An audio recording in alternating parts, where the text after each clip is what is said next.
지금 이스라엘과 하마스 전쟁이 계속해서 벌어지고 있지요.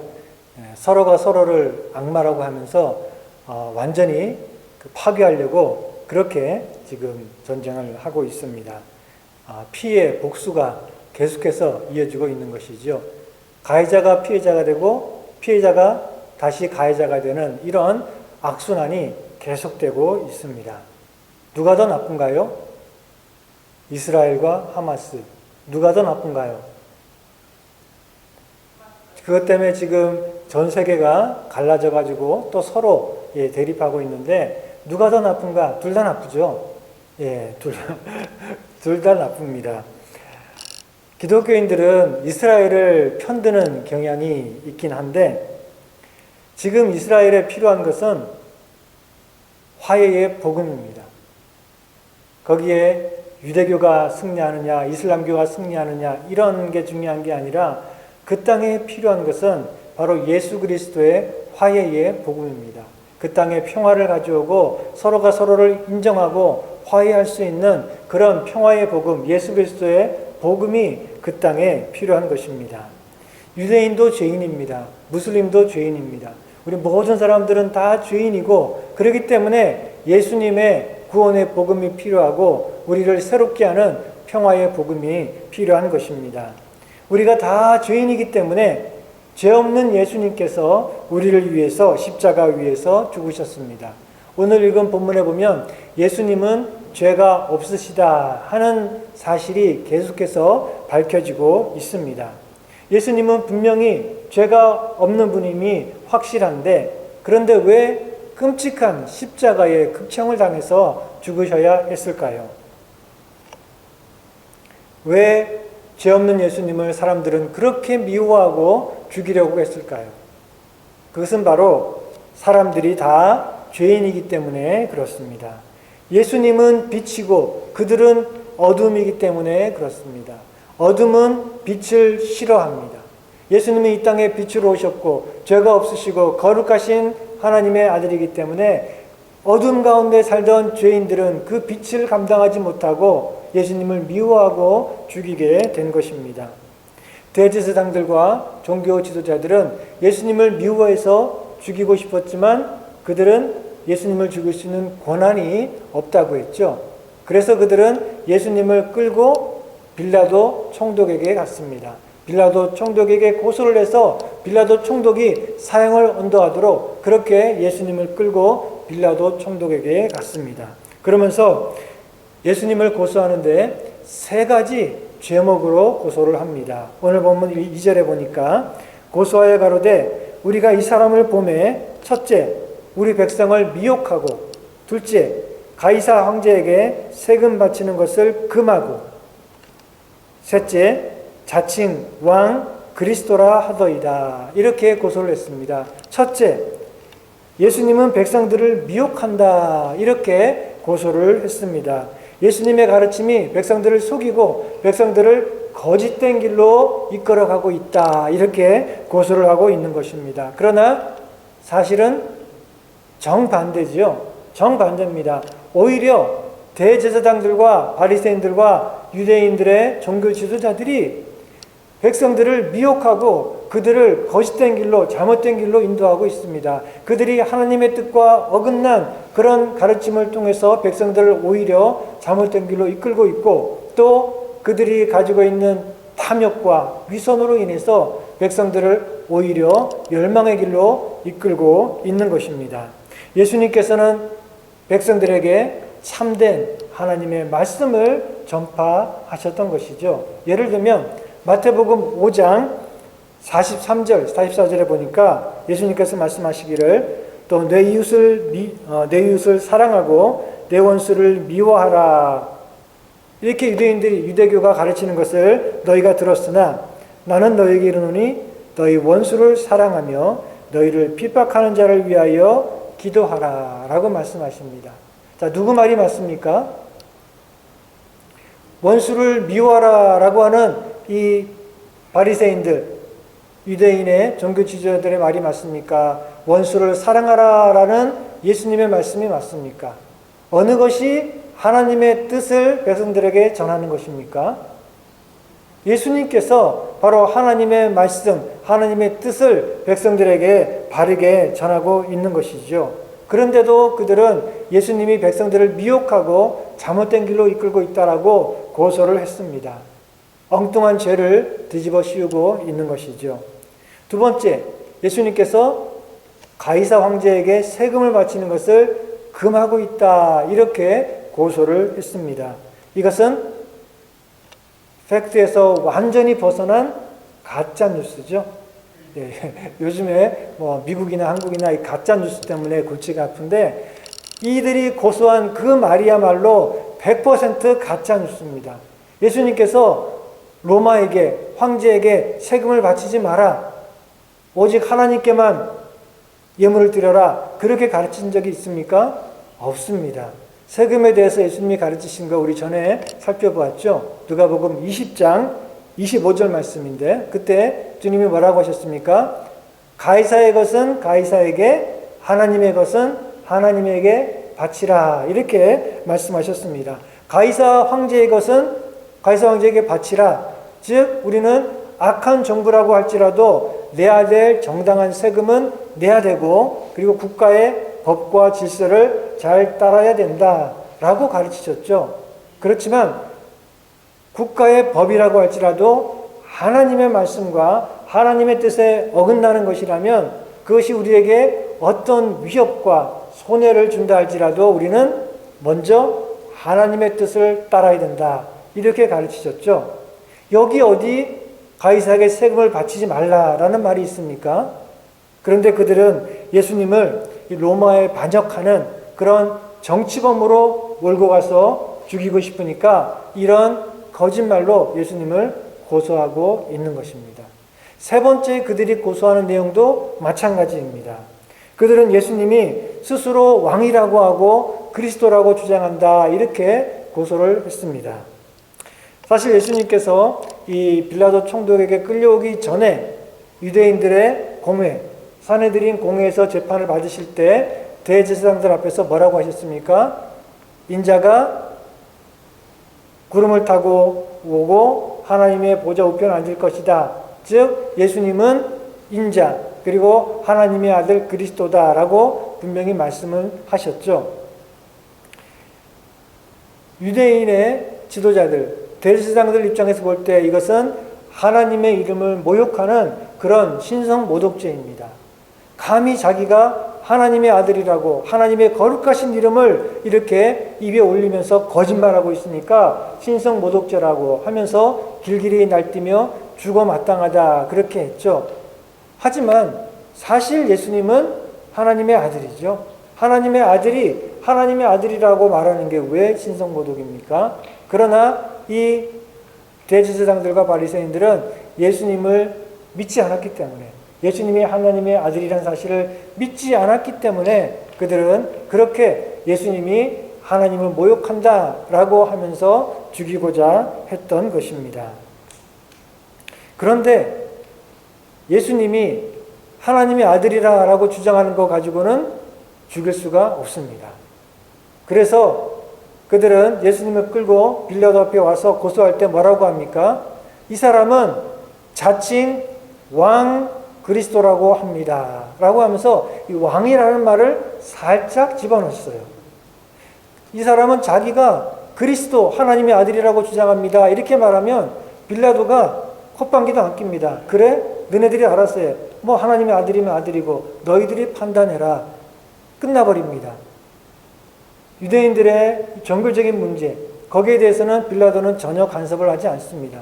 그렇기 때문에 그들은 예수님을 고소할 때 이 사람이 자칭 그리스도라고 합니다 라는 말로는 안 되니까 그 앞에다가 자칭 왕이라고 주장합니다. 스스로 왕이라고 하는 것은 바로 반역자가 아닙니까? 이렇게 고소를 하고 있는 것입니다. 빌라도가 들을 때에 예수님이 스스로 왕이라고 주장하면 그거는 로마 황제에게 반역하는 것이니까 심각하게 받아들이고 재판을 해서 진짜 그렇다면은 처형을 할 수밖에 없는 것이죠. 자, 이 유대인의 지도자들, 대제사장들은 이만큼 교묘하고 악한 그런 생각을 가지고 예수님을 고소하고 있는 것입니다. 그래서 이 빌라도가 예수님을 처형하는데 주저하니까 뭐라고 얘기하냐면 요한복음 19장 20절에 보니까 이렇게 말합니다. 이러므로 빌라도가 예수를 놓으려고 힘썼으나 유대인들이 소리질러 가로되 이 사람을 놓아주면 가이사의 충신이 아니니이다. 무릇 자기를 왕이라 하는 자는 가이사를 반역하는 것이니이다. 바로 요 점을 노린 거죠. 스스로 왕이라고 하는 것은 가이사 황제에게 반역하는 것입니다. 바로 요 제목으로 예수님을 반역자로 몰고 가려고 지금 죄를 뒤집어 씌우고 있는 것입니다. 빌라도가 볼 때는 터무니없어 보입니다. 저 사람이 왕이라고 주장한다고 하는데 별로 그렇게 반역을 일으킬 만한 그런 인물이 아닙니다. 그리고 이런 일에는 자기가 끼어들 것도 아니고 자기가 재판할 문제가 아니라고 생각이 들었습니다. 하지만 예수님께서 스스로 왕이라고 한다고 하니 그 점은 확인을 해봐야 되겠죠. 자, 그러니까 빌라도가 그 문제는 물어봅니다. 3절에 보니까 빌라도가 예수께 물어가로되 네가 진짜 유대인의 왕이냐? 라고 묻습니다. 그랬더니 예수님이 대답하시기를 네 말이 옳도다 라고 말씀하십니다. 여기서 네 말이 옳도다 라는 말은 정확한 번역은 아닙니다. 문자 그대로 번역하면 그거는 네가 한 말이다. 네가 그렇게 말하고 있다. 그런 뜻입니다. 그러니까 예수님은 빌라도의 질문에 대해서 yes, no 분명한 대답을 해주신 것은 아닙니다. 그런데 요한복음에 보면 조금 자세하게 나옵니다. 예수님이 어떻게 대답하셨고 빌라도가 어떻게 물었는지 조금 더 자세하게 나오는데 그 말씀을 보면 요한복음 18장 36절 37절입니다. 자, 네가 왕이냐? 라고 물으니까 예수님께서 대답하시되 내 나라는 이 세상에 속한 것이 아니라 만일 내 나라가 이 세상에 속한 것이었다면 내 종들이 싸워서 나로 유대인들에게 넘기지 않게 하였으리라. 이제 내 나라는 여기 이 땅에 속한 것이 아니니라. 빌라도가 가로되 그러면 내가 왕이냐? 내가 왕이 아니냐? 예수께서 대답하시되 내 말과 같이 내가 왕이니라. 내가 이를 위하여 태어났으며 이를 위하여 세상에 왔나니 곧 진리에 대하여 증거하려 함이로다. 무릇 진리에 속한 자는 내 소리를 듣느니라 라고 말씀하십니다. 자, 여기서 예수님의 말씀은 대답은 어떤 대답입니까? 왕입니까? 아닙니까? Yes and no입니다. 왕이지만 왕은 아닙니다. 왕은 아니지만 왕입니다. 무슨 말인가 하면 예수님은 이 땅에 속한 왕은 아니라는 것입니다. 헤롯 왕 또는 로마 황제처럼 이 땅에 속한 그 나라의 왕. 하나님 보실 때 얼마나 조그만 나라입니까? 로마 제국이라고 할지라도 얼마나 보잘것없는 그런 나라입니까? 예수님은 이 세상에 속한 그 어떤 나라의 왕은 아니다 라고 말씀하고 있습니다. 그렇지만 예수님은 나는 왕이다 라고 말씀하십니다. 어떤 왕입니까? 온 세상의 왕, 온 우주의 왕이시고 그리고 하늘과 땅의 모든 권세를 가지고 계시는 만왕의 왕이시다 라고 선포하고 계십니다. 그 말을 들은 빌라도는 어땠을까요?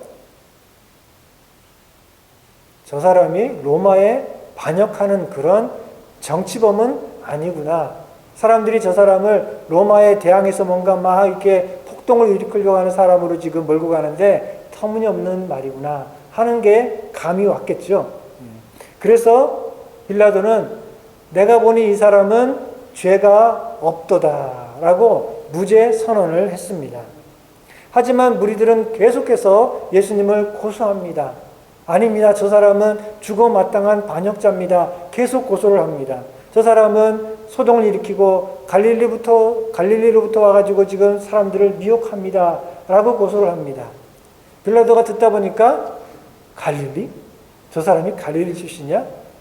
옳거니 하고 꾀가 생각났습니다. 아, 이 사람이 갈릴리 출신이야? 그러면은 헤롯 왕에게 보내. 헤롯 왕이 가서 알아서 판단하도록 보내버리자. 이렇게 한 것입니다. 예수님은 지금 예루살렘에서 체포되셨죠. 그리고 예루살렘에 있는 대제사장들과 종교주지자들이 예수님을 고소하고 있습니다. 그러니 예루살렘과 유대와 사마리아 지역을 다스리고 있는 빌라도 총독이 재판을 할 수가 있습니다. 자, 그런데 예수님이 갈릴리 출신입니다. 갈릴리는 사마리아 북쪽 지역이고 그 지역을 다스리는 왕은 헤롯 왕입니다. 예수님이 갈릴리 출신이기 때문에 그 예수님이 속한 지역을 관할하는 통치자, 왕이 재판을 할 수도 있습니다. 자, 그러니 예수님은 갈릴리 출신이기 때문에 헤롯 왕이 재판할 수도 있고, 혹은 예수님이 체포되고 고소를 당한 곳이 예루살렘이기 때문에 빌라도 총독이 재판을 할 수도 있습니다. 자, 그런데 빌라도는 귀찮으니까, 골치 아프니까 예수님을 헤롯 왕에게 보내서 헤롯이 알아서 재판하도록 그렇게 보냅니다. 헤롯 왕은 예수님에 대한 소문을 오래전부터 들었고 그 예수님을 한번 보고 싶어 했습니다. 왜 그랬을까요? 예수님이 마치 무슨 마술사처럼 사람들의 병을 다 고쳐주고 귀신을 쫓아내고 기적을 행한다라고 하니까 그 예수님을 한번 보고, 그리고 그 신기한 능력을 한번 구경해보고 싶어서 그 예수님을 만나고 싶어 했습니다. 그런데 마침 예수님이 끌려온 것이죠. 자, 그러니 헤롯은 반가워가지고 이런저런 질문을 많이 합니다. 그래, 네가 이런 일도 했다면서? 어떻게 그런 일을 했어? 한번 해봐. 여러 가지 궁금한 질문들을 막 쏟아놓습니다. 예수님은 한마디도 대답을 하지 않으셨습니다. 왜냐하면 헤롯은 예수님에 대해서 전혀 관심이 없습니다. 예수님이 메시아고 하나님의 나라를 이 땅에 세우시고 그런 것에 대해서 전혀 관심이 없고, 단지 예수님이 보여주는 그런 능력, 기적, 그 신기한 그런 광경을 한번 구경해 보고 싶어서 그 예수님을 에게 이런저런 얘기들을 걸었던 것입니다. 예수님은 그런 사람들은 상대하지 않습니다. 그저 예수님에게 진짜 관심 있는 것이 아니라 그저 뭔가 신기한 구경을 하고 싶어가지고 예수님에게 이렇게 저렇게 물어보는 자에게는 예수님은 전혀 대꾸를 하지 않고 관심이 없으셨던 것이죠. 더구나 헤롯은 진짜 유대인이 아닙니다. 이 사람은 에돔 족속의 후손인 이두메 사람입니다. 그렇기 때문에 이 헤롯은 유대인들의 종교, 율법, 그리스도, 메시아 이런 것에 대해서는 전혀 관심이 없습니다. 그렇기 때문에 그는 예수님에 대해서 뭔가 알고 싶어하는 그런 진지한 태도가 아니라 그냥 뭔가 신기한 것을 보고 싶어하는 그런 아주 천박한 태도로 예수님을 대했습니다. 그러다가 별로 볼만한 것도 없고 예수님이 대꾸도 안 하시고 하니까 예수님에 대한 관심이 급속도로 사라져버리고, 그리고 나니 그냥 예수님을 비웃고 조롱하게 되었습니다. 대제사장들이 이 예수님이 스스로 왕이다라고 주장한다라고 자꾸 고소를 하니까 헤롯은 이 예수님을 아무리 봐도 별거 아니거든요. 그렇죠? 헤롯이 왕좌에 앉아가지고 끌려온 예수님을 재판한다고 보고 있는데 이 사람이 왕이라고 주장한다고 하는데 아무리 봐도 이 사람이 왕으로 보이지 않아요. 별것 아니고 초라한 이 남자가 무슨 왕권에 로마 제국에 대항해서 반역을 할 수 있는 힘이나 있을지 전혀 나약해 보이는 그런 사람으로 보이기 때문에 무시합니다. 조롱합니다. 그리고 결국 희롱을 해서 빌라도에게 다시 보내버립니다. 빛난 옷을 입혀가지고 빌라도에게 다시 보냈다라고 했는데, 빛난 옷이라고 하는 것은 아마 찬란한 그런 색깔과 무늬를 가진 옷이겠죠. 왕들이 입는 옷일 것입니다. 아마도 헤롯이 자기 옷을 벗어주진 않았을 거고 자기가 입던 오래된 옷이겠죠. 왕이 입던 옷이지만 오래돼가지고 더 이상 입지 않고 이제 버리려고 하는 그런 옷이겠죠. 어쨌든 왕이 입던 그런 옷을 예수님에게 입혀서 빌라도에게 다시 돌려보냅니다. 이것은 예수님을 희롱하고 조롱하기 위한 그런 목적이겠죠. 네가 왕이라고? 그래, 너 왕해라. 그런 거죠. 왕이라고 하니 그래, 너 어디 왕해라. 그래, 왕이다. 그러면서 왕복을 입혀가지고 비웃으며 조롱하며 빌라도에게 다시 보내주게 된 것입니다. 이제 재판은 다시 빌라도에게로 넘어왔습니다. 헤롯과 빌라도는 원래 사이가 아주 안 좋았습니다. 서로 원수지간이었습니다.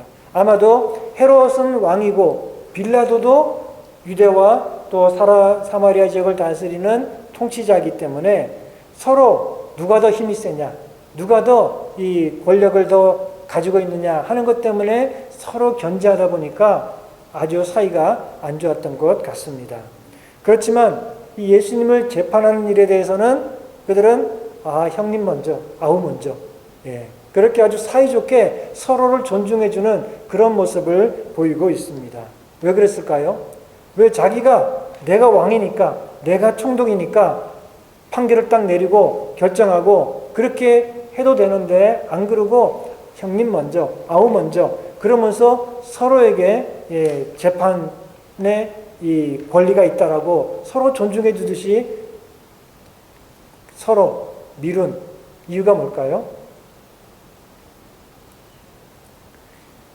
골치 아프니까. 재판을 하는데 예수님은 뚜렷한 죄가 없는데 자꾸만 재판을 해가지고 죽여라 하니까 죽일 만한 죄는 없는데 골치 아프잖아요. 그러니까 헤롯이건 빌라도건 이거는 재판할 문제도 없고 재판할 만한 그런 사안도 아닌데 자꾸만 귀찮게 하니까 골치 아파서 떠넘기는 것입니다. 자, 이것이 무엇을 말합니까? 헤롯이 볼 때도 그렇고 빌라도가 볼 때도 그러고 예수님은 전혀 죄가 없는 것입니다. 재판에서 뭔가 벌을 줄 만한 죄가 전혀 없는 것입니다.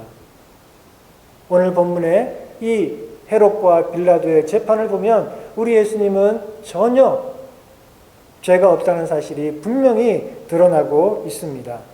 대제사장들과 종교지도자들은 거짓말로 계속해서 고소하고 있지만 그러나 아무리 뒤져봐도 예수님은 죽을 만한 죄가 없다는 것이 오히려 분명히 드러나고 있습니다. 자, 이렇게 예수님은 아무런 죽을 만한 죄가 없는 분인데 그런데 왜 죽으셨나요?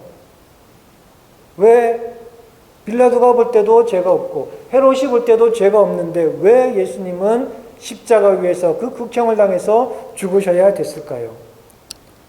사람들이 예수님을 반역자로 몰아가서 예수님을 반역자라고 하고 그래서 죽였던 것이죠.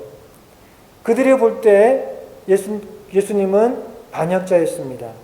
대제사장들과 종교 지도자들이 볼 때는 예수님은 스스로 하나님의 아들이라고 하면서 하나님 이름을 모욕하고 하나님을 거역하는 그런 반역자, 종교적인 반역자, 영적인 그런 반역자라고 할 수가 있겠죠. 빌라도와 그 당시에 헤롯과 같은 정치 권력자들 편에서 볼 때 예수님은 스스로 왕이라고 하는, 지금 왕은 누가 있습니까? 헤롯이 왕이고 빌라도가 총독인데 그런데 자기가 왕이라고 하니 로마 제국에 반역하는 그런 반역자로 보였던 것이죠. 사실은 그런 반역자라는 죄명을 뒤집어 쓴 것이죠. 그러나 예수님은 이리 봐도 저리 봐도 절대 반역자가 아니라 오히려 예수님을 죽인 사람들이 반역자였습니다. 예수님은 하나님을 반역한 인간의 죄 때문에 결국은 죽은 것입니다. 예수님이 반역자가 아니라 사람들이 반역자이기 때문에 그들이 하나님을 반역하는 자들이기 때문에 결국 예수님이 죽으신 것입니다. 빌라도가 예수님을 십자가에 못 박아 죽이는데 주저하니까 대제사장들과 종교지도자들은 뭐라고 말했습니까? 요한복음 19장 15절에 보니까 저희가 소리 지르되 없이 하소서 저를 십자가에 못 박게 하소서. 빌라도가 가로되 내가 너희 왕을 십자가에 못 박으랴. 대제사장들이 대답하되 가이사 외에는 우리에게 왕이 없나이다. 대제사장들과 종교 지도자들이 뭐라고 말합니까? 로마 황제 가이사 외에 우리에게는 왕이 없습니다. 이스라엘의 왕이 누굽니까? 여호와 하나님. 여호와 하나님이 그들의 왕이고 그들은 하나님의 백성이지 않습니까? 그런데 그들은 로마 황제 외에 우리에게는 왕이 없습니다 라고 선포하고 있습니다. 하나님이 그들의 왕인데 그들은 하나님이 자기의 왕이 아니라고 말하고 있어요.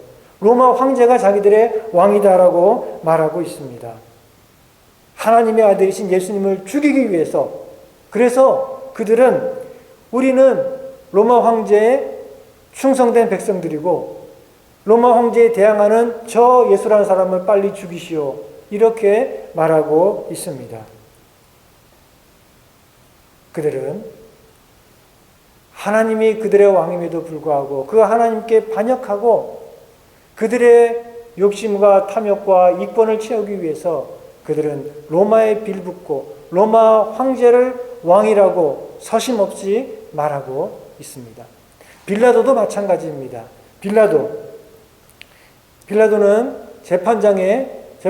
재판장의 자리에 앉아서 예수님에게 사형을 언도한 사람이지요. 그런데 그는 하나님이 빌라도에게 주신 권한을 넘어서서 하나님의 아들을 죽이는 그 일에 판결을 내리고 말았습니다. 요한복음 19장 10절에 보니까 예수님께서는 자신을 하나님의 아들이라고 말했고 빌라도는 예수님이 그렇게 말씀하시는 걸 들었습니다. 자, 그런데도 빌라도는 사람들이 자꾸만 예수님을 죽이라고 하니까, 근데 예수님은 아무 말씀이 없으시니까 이렇게 얘기합니다. 빌라도가 가로되 내게 말하지 아니하느냐? 내가 너를 놓아줄 권세도 있고 십자가에 못 박을 권세도 있는 줄을 알지 못하느냐? 그랬더니 예수님께서 뭐라고 말씀하시냐면은 위에서 주지 아니하셨다면, 즉 하나님이 그런 권한을 너에게 주지 않았다면 너는 나를 해할 권세가 없다. 내가 지금 재판장의 자리에 앉아서 지금 나를 살릴지 죽일지 결정할 수 있는 권세가 있다라고 하는데, 그거는 하나님께서 너에게 그런 권세를 주셨기 때문이다, 이렇게 말씀하고 있어요. 맞는 말이죠. 하나님께서 이 땅의 통치자들에게 또 재판장들에게 그런 권세를 주셔서 그런 하나님의 뜻을 따라 정의와 질서를 이루게 하십니다. 그런데 빌라도는 하나님이 주신 그 권한을 넘어서서 하나님의 아들을 죽이는 일에 결국은 사형을 언도하고 말았습니다. 이것은 바로 빌라도가 자기의 힘을 믿고 자기의 정치적인 권력을 믿고 하나님이 그에게 주신 그 권한을 넘어서서 하나님의 뜻을 거역하는 그런 일을 한 것이죠. 그러니 결국 빌라도도 하나님을 반역하는 그런 죄를 지은 것입니다. 자, 예수님께서 죽으신 이유는 따라서 예수님의 반역이 아니라 인간의 반역 때문에 그렇습니다.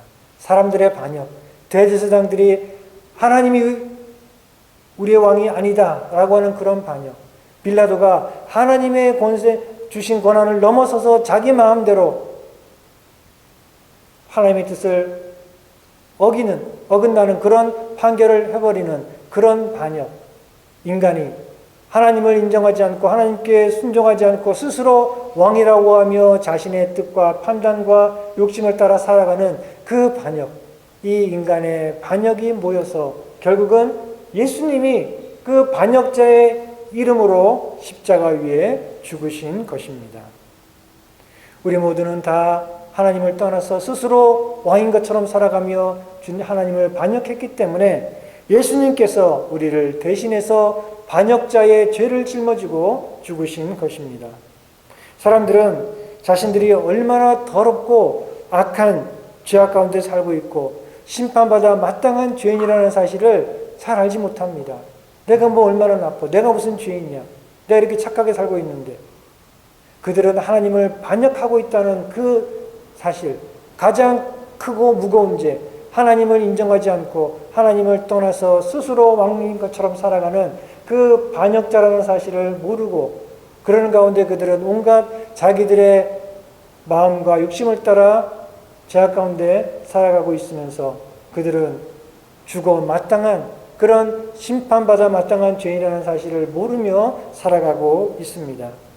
사람들은 자기가 죄인인 것을 몰라요. 왜냐하면 주변의 사람들이 다 죄인이기 때문에. 나만 죄인이 아니라 이 사람도 죄인, 저 사람도 죄인, 다 죄인이니까 자기가 죄인인 것을 잘 깨닫지 못하고 살아가고 있습니다. 저 방글라데시나 또 아프리카의 이 빈민촌에 가보십시오. 얼마나 비참합니까? 그들은 정말 너무나 더럽고 그리고 그 위생적으로도 너무나 위험한 그런 곳에 살고 있죠. 그런데 그들은 자기들이 사는 그곳이 그렇게 더럽다는 거, 그렇게 비위생적이고 또 건강에 아주 위험하다는 것을 잘 깨닫지 못하고 살고 있습니다. 왜냐하면 그들은 그런 곳에서 태어났거든요. 태어나 보니 바로 그런 곳입니다. 그리고 그런 곳에서 자랐어요. 내 집만 그런 것이 아니라 옆집도 그러고 앞집도 그렇고 뒷집도 그러고 다 똑같아요. 그러니 특별히 뭐 내가 아주 우리 집이 너무 더럽고 비위생적이고 아주 세균이 득실거려서 위험하고 그런 걸 잘 깨닫지 못합니다. 다 그러니까. 나만 그런 게 아니라 다 그러니까 위험한 줄을 모르죠. 여러분들 만약에 그곳에 가서 살라고 하면 하루도 못 살고 도망쳐 올 것입니다. 그러나 그들은 전혀 그런 것을 모르고 개의치 않고 살아가고 있어요. 이것이 바로 우리 모든 인간들의 영적인 상태입니다. 우리가 다 죄인이기 때문에 우리가 다 죄악 가운데 태어나서 하나님을 거역하고 우리 욕심을 따라 살아가고 있기 때문에 우리가 악한 죄인이라는 것을 잘 몰라요. 왜냐하면 내 친구도 그러고 우리 가족도 그러고 다 그러니까 내가 특별히 죄인이야? 잘 모르고 살아가고 있는 것이죠. 예수님은 그런 곳에서 단 1초도 살 수 없는 거룩하신 죄가 없으신 그런 분이지만 그러나 이런 우리를 찾아오셔서 우리들의 이 더럽고 추악한 죄를 다 짊어지시고 우리 대신 십자가 위에서 죽으셨습니다. 이사야서 53장 5절 6절은 말씀하고 있죠. 그가 찔림은 우리의 허물을 인함이요 그가 상함은 우리의 죄악을 인함이라. 그가 징계를 받음으로 우리가 평화를 누리고 그가 채찍에 맞음으로 우리가 나음을 입었도다. 우리는 다 양 같아서 그릇 행하여 각기 제 길로 갔거늘 여호와께서는 우리 무리의 죄악을 그에게 담당시키셨도다. 우리는 다 하나님을 반역하는 우리 스스로 왕이라고 하며 우리 마음대로 살아가는 죄인이었지만 하나님께서는 이런 우리들의 반역죄를 바로 예수님에게 다 지으시고 예수님이 그런 우리의 죄를 지고 십자가 위에서 죽으셨다는 것입니다. 오늘 우리가 다시 성찬식을 통해서 이 예수님의 고난과 죽으심을 다시 한번 기억하며 그리고 또 감사하는 그런 시간을 가질 것입니다. 그 십자가가 아니면 우리가 어떨 뻔했습니까? 그 예수님의 십자가가 아니면 예수님께서 우리의 모든 죄를 짊어지고 십자가에 죽지 않으셨다면 우리는 어떻게 되었을까요? 아무 소망 없이 절망 가운데 살다가 비참한 그런 멸망을 당할 수밖에 없는 죄인들이었죠. 그런데 예수님께서 우리의 모든 죄를 다 뒤집어 쓰고 죽으심으로 우리를 구원하셨다는 그 사실을 오늘 우리 주님의 성찬에 참여하면서 다시 한번 기억하시기를 바랍니다. 그러면서 우리 주님의 그 구원의 은혜와 사랑에 다시 한번 감사하는 시간이 되시기를 바랍니다.